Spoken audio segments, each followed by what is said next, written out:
Hello, and welcome to Two Crones and a Microphone. I am Linda. And I am Betty. We are cultural midwives and a force for change, using applied practical spirituality. We have been friends and colleagues for over 35 years. We'll talk about wisdom practices we use in daily life. This is our sixth podcast, and the topic is thriving during the holidays. We'll speak about why it's important to each of us, our families and friends, how best to cope and enjoy the holidays. We will share practices and processes you can use in daily life at home, work, and play. Grab a pen and paper and get ready. Settle into your body, listen, and see what you can use for your life and holidays. Imagine for a moment that you're taking time for tea or coffee or another beverage with your best friend and decide to brainstorm and share thoughts and tips about how to thrive during the holidays. Linda and I want to invite you to join us in our conversation because this is how we come up with our best ideas. It sure is. There's so much to talk about. We'll cover this in two podcasts. Today's podcast covers many pragmatic tips. Our second podcast will take a deeper dive into how to make the holiday meaningful for you and your loved ones. So, Linda, for some of us who are in charge of making the holiday happen, it increases our stress and responsibilities to make sure everyone has a good time. It's a wonderful time to be together, Mm-hmm. and we all want the perfect holiday. Mm. Unfortunately, I'm here to tell you there is no such thing as the perfect holiday. Thank you for speaking that truth out loud. Indeed. Well, Luna has agreed with what we're saying, She sure has. so hopefully she will start barking at whatever is out there, usually a deer, making her bark. So we aim to help you and ourselves by adding some practical tips. Just stop here. Pause for a second. We want to help you reframe and express what's really important to you, your family, and community, and pair back to what's really, really meaningful to you. I know Betty and I have talked about this, and for each of us, it may be a little bit different. I think for me, one of the most important things is to learn to take time for myself. Mm-hmm. You know, often our focus is so much on others, we forget to offer ourselves time to rest a bit, reboot, and refresh ourselves. For me, a lot of times it just means that I have to center and ground multiple times a day. And sometimes it's just at the end of the day, taking a warm bath or a warm shower to just wash off all the stresses of the day. Taking just those few minutes can make all the difference in the world because it helps you to settle that rackaroo in your head Mm-hmm. and just focus on what's important instead of all that extraneous things that comes in. And Ah. one thing I want to point out is social media and the TV do not help with this. You Mm-hmm. know, you're Yeah. watching TV, there's a gazillion commercials. Buy this. Your child's going to be so happy to get this. Your grandchild will be very happy to get this toy. And then you try and find the toy, and of course, it's nowhere to be found because everybody's out buying that toy. Social media is the same. You're looking at what everybody else is doing. Wow, look at that perfect pie. Oh my goodness, that turkey looks so good. You know what, guys? It's social media. Everybody's putting their best foot forward. That's So right. ratchet back from that. Put in what's important to you. I love this because that's really what we're talking about here. What is it The holidays are meant to be a time of reflection, celebration, and joy. I know for me, I really like sharing, like what I think of as ceremonial foods. Some of them are holiday recipes. There might be some baking involved. We'll talk about that later.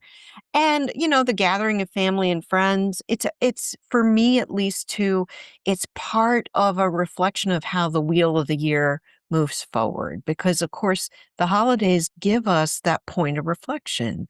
If you celebrate in certain ways, um, some holiday or other, let's say Thanksgiving coming up, and it's really meaningful to your family. That's where memories are made. And that also is where we have a chance to reframe. It doesn't always have to be done the same way it was always done. No, it doesn't. Now, granted, there may be certain foods that you'll make because Mm, that's what you had from your childhood. that's right. Um, I'm, my mom's Jello recipe comes to mind. For me, it's the family stuffing. So Yes, many people yeah, have that, right? right. So, those things are important, and they're the things that we really need to focus on. Yeah. I love your comment too about social media because, of course, it's very aspirational. We see that. And I know I go, wow, that's gorgeous. I'd love to do that. And then I have to think about it and think, all right, what else is going to go out the window if I actually manage to do this? Right. Because I can never do it all. And I don't think any of us can. No, we'd Yeah, like to think we can. of course. But, and if you watch, Hallmark movies, they'll tell you that you absolutely can because they're doing it. I I have Yeah. to share a little story. My mom used to watch tons of Hallmark movies. That was her Hmm. go-to. And there was a Christmas thing on, and there's this beautiful woman, impeccably dressed, sitting by the fireplace and knitting. And I remember saying to my mom, "Wow, that looks so great." Mom turns to me and goes, "Betty Ann, it's the Hallmark Channel." I That's love it. all she said. That's good enough, and that sets the stage. Yes, Because all those beautiful decorations and all that baking and all that cooking that's done was done by someone else. that's All right. right. But I love it as aspirational. Gee, that's lovely stuff.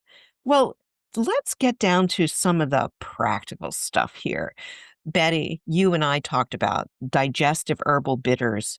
There are so many herbal bitters out there. And what do? They prime your digestive system to better digest your food, and in the long run, they help eliminate indigestion and bloat afterward. I really like a Twin Star Bitter blend. It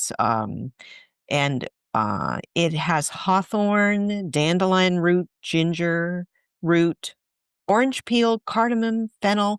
They're all wonderful bitters.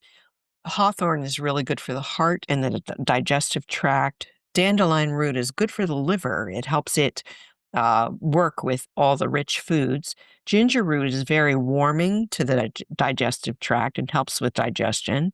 Orange peel is fragrant and wonderful as a bitter. Cardamom is one of those baking herbs. Many people use cardamom, especially during various holidays for baking. But did you know it's also really good for the digestion? And I think quite a few cultures will offer around a little bowl of fennel seeds to munch on, either right before or often right after a really filling meal. And also remember, in our other podcasts, in Sleep and Rest in particular, we talked about our old friend chamomile. Chamomile is a potent digestive. Betty, what do you like to use? Well, when my husband was alive, we always had peppermint schnapps Ah, after dinner because that peppermint would just settle your stomach. It mm-hmm, would help things move right along. And for those of you who may not want the schnapps part, you can always use a peppermint tea in mm-hmm. between, say, dinner and dessert. And that's a great idea. Yeah, peppermint and mints of all kinds are also really wonderful. Not quite a bitter, but they really do help with digestion. They do. They do. Yeah. The other thing I did want to mention to people too is To beware because the baking season has begun. Ding! We're off and Yes. running. Yes, we are. And within another month, my house will be inundated with all kinds of low gluten or no gluten, sorry, no gluten cookies and bars and all kinds of deliciousness. And the problem with that is the sugar. Mhm. We really have to be careful that we don't ingest too much sugar. First of all, it's not really good for the body. It jacks you up, and then you have that high that you hit, and then boom, you come crashing down. And Yeah. that's not good. And if you're like me and you put some kind of a chocolate cookie in front of me, very bad, very bad. I have no control. So um, we just have to be very careful about that. I use a lot of stevia Love leaf. stevia. Yes, Yep. because it's a leaf, it's a plant, it has excellent properties. It does sweeten whatever it is, like for my tea. I Mhm. always use stevia. Makes a big, big difference, big difference. So, I try and do things like that rather than use white sugar. Yeah, I agree. Stevia, you can grow stevia. I've grown it in my herbal garden, and just a little tip of one little leaf of stevia is enough to sweeten a whole cup of tea. It doesn't take Yes. much. It's very potent, very strong. And stevia is really interesting too. It's a sweetener, but it's also antiviral. And Mhm. so it has a lot of wonderful properties that don't just help our sweet tooth. And, I know in Pennsylvania there are a lot of great bakers, and I know growing up in Ohio, we all the bakers in my small town in Ohio would pull out their frozen berries and cherries and apples and everything from the freezer, and, oh, the baked goods, oh, the bars, oh, the cookies. It was always really something. And so I guess I'm glad in a way that I don't go into an office right now because that's another catch point of lots of baked goods during the holidays. If you happen to work in an office, almost everyone brings in cookies to share. And there's kind of like a contest with that. Who's got Yes. the best recipe? Oh ho, yeah. It is Mhm. a feast, an absolute feast. It's good to be able to indulge, and I know that we wanna be able to appreciate our baking and everyone else's, but all we're saying is better in moderation. Absolutely, Yeah. absolutely. And that brings us to the dinner table here. Ah, yeah, yeah. Really avoid overeating if you can. Take smaller portions than you think that you want. You can always go back for seconds, but overeating is not going to help your tummy and it's not Mm-mm. going to help your mood because you're going to be feeling like a bloated whale afterwards. So, Something, fill in the blank, whatever your animal of choice is. I know. true, true. Yeah. Yeah. And, I want to throw some things in here too, because, cooking goes back to the start of civilization, really. And I really appreciate a site called Gather Victoria. Victoria. There are some marvelous recipes that are not only about baking, but they talk about the history and herstory of where all our food comes from. They talk about foraging and many other things. But cooking is a living tradition. It connects us back to our grandmothers, our great grandmothers, and our lineage of female ancestors. Now, don't get me wrong, plenty of men are wonderful cooks. Will help out, will take charge, will do all kinds of things in the kitchen. But historically, culturally, it is mostly a woman's gig. So women are linked with food not only because we cultivate and prepare it, but also because our own bodies, like the earth, are a source of food and life. So ever since we gathered the first plants and cooked them over hot stones, we've woven prayers and magic into the food we create. So I just want to get that out there because I think, for me at least, that really begins to make it feel very purposeful. And it allows me to begin to reframe, not that I have to cook a big meal for this family gathering or this Friendsgiving that's coming up, but rather I want to. I really want to because I want to invest that food with the best I have to offer. What do you think, Betty? Yeah, I agree. When Larry was alive, he used to cook the turkey Mm-hmm. and make this absolutely fabulous pepper stuffing. Mm. And that was a Caruth family favorite across the board. Everyone loved it. Yeah. And that was his specialty. But all the rest of the stuff I got to do.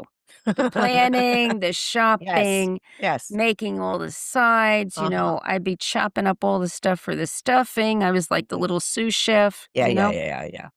So, yes, you're right. I do believe that for the most part, it falls upon the women folk to do this. Yeah. And Awesome. so I think it just gives us the opportunity to put all that love and goodness into the food so that when we serve it, it just has a really good feel as well as a good taste to it. Exactly. Remember how we talked about in our first podcast and our second podcast about grounding and centering, but we also talked about how to use your own body to bless your food. And to me, this is like an extended version of that. If I'm stirring the pot in the kitchen and I'm stirring those mashed potatoes, I want to stir in a little bit of love. I want to stir in a little bit of goodness, a little bit of thanking the potato itself for growing. The French call it pomme de terre. So it's apples of the earth. Yes, we want those apples of the earth when it comes to that holiday meal. And so I try to think about and reground myself in the plant itself, the earth itself, and what helped grow this bountiful vegetable that we're then transforming through what I'll call kitchen alchemy into something magnificent. That brings to mind, we have a close friend, and she would always talk about how her mother had an empty salt cellar, salt Ah, shaker yes, yes. on the stove. And when she cooked something, she would take that salt shaker and she would shake it into the food. Now, nothing was coming out because there was no salt in there, Uh-huh. but that was her way of adding love and energy, good energy to Oh. that food. Oh, I love that. I'm thinking that empty herb container that I just you could just sit there just to Mhm. over the top. I love Yep. that story. Thank you. Well, let's talk a little bit about the prep necessary for dinner because we both have ideas about how to lighten the load a little bit. Let's put it that way.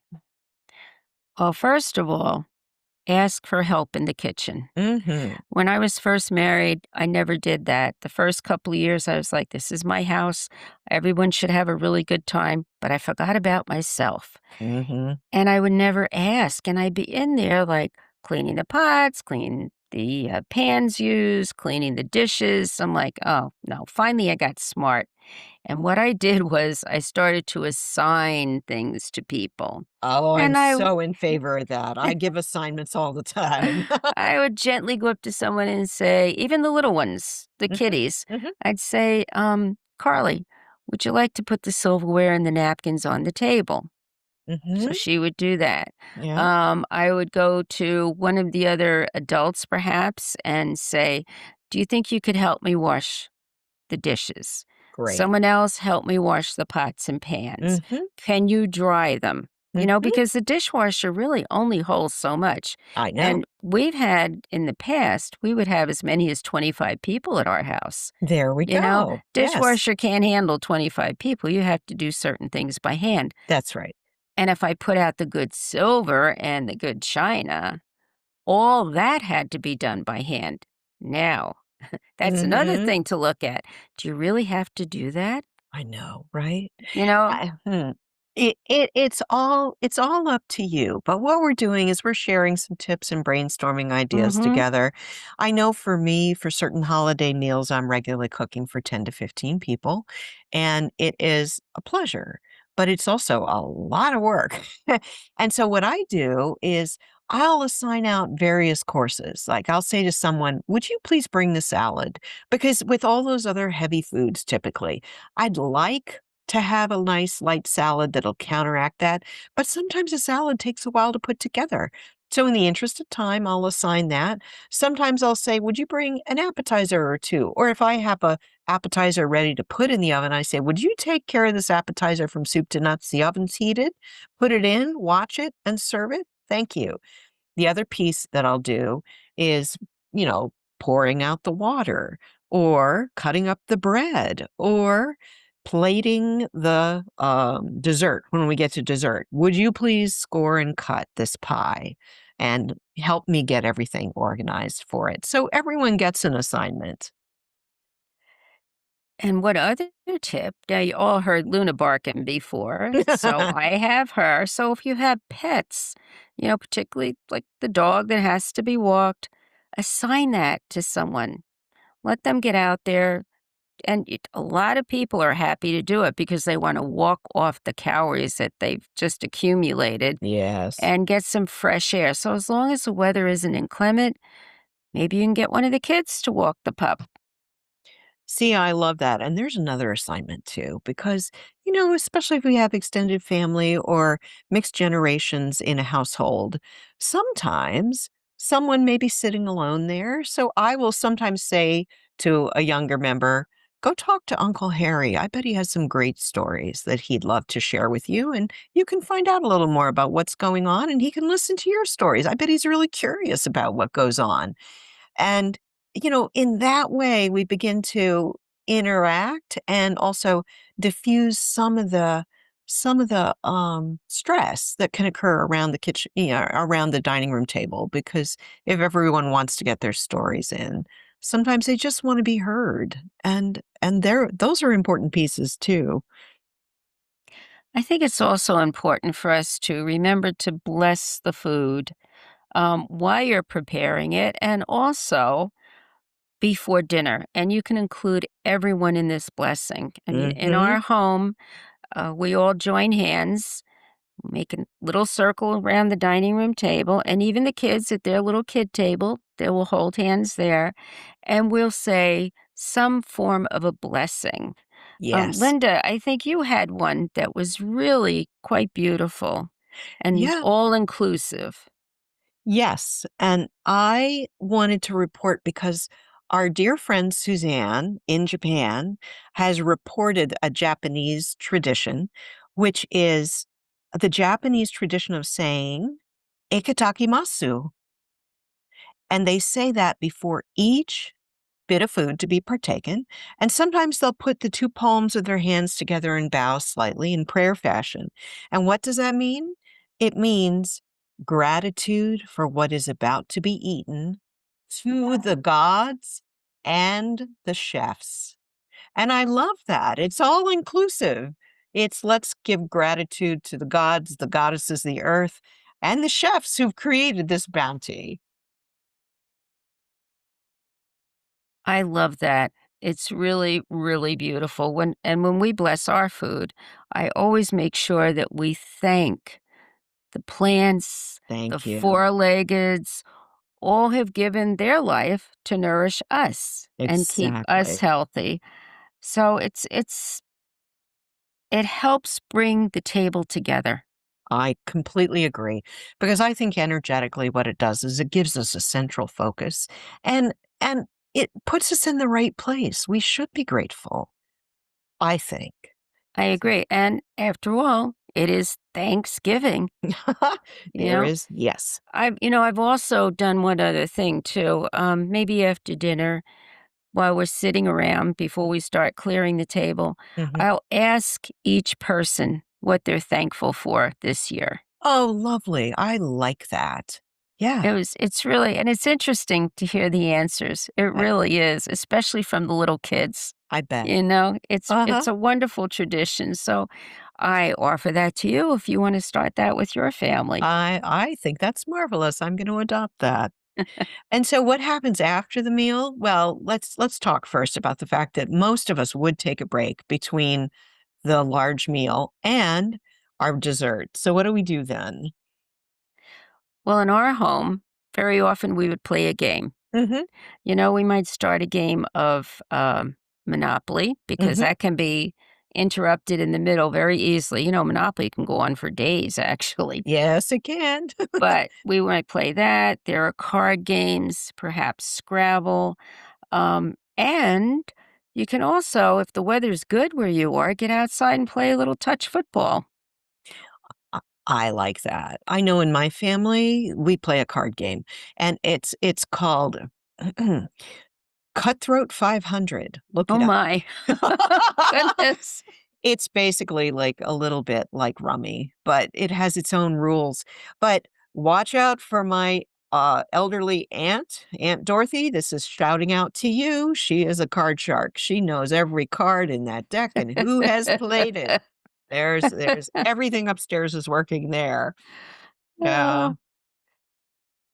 The other thing you might want to do, and we have done this in our family, is setting up a memory place that's dedicated to, our favorite people, pets, significant others who have Yes. crossed over Yep. and are in spirit.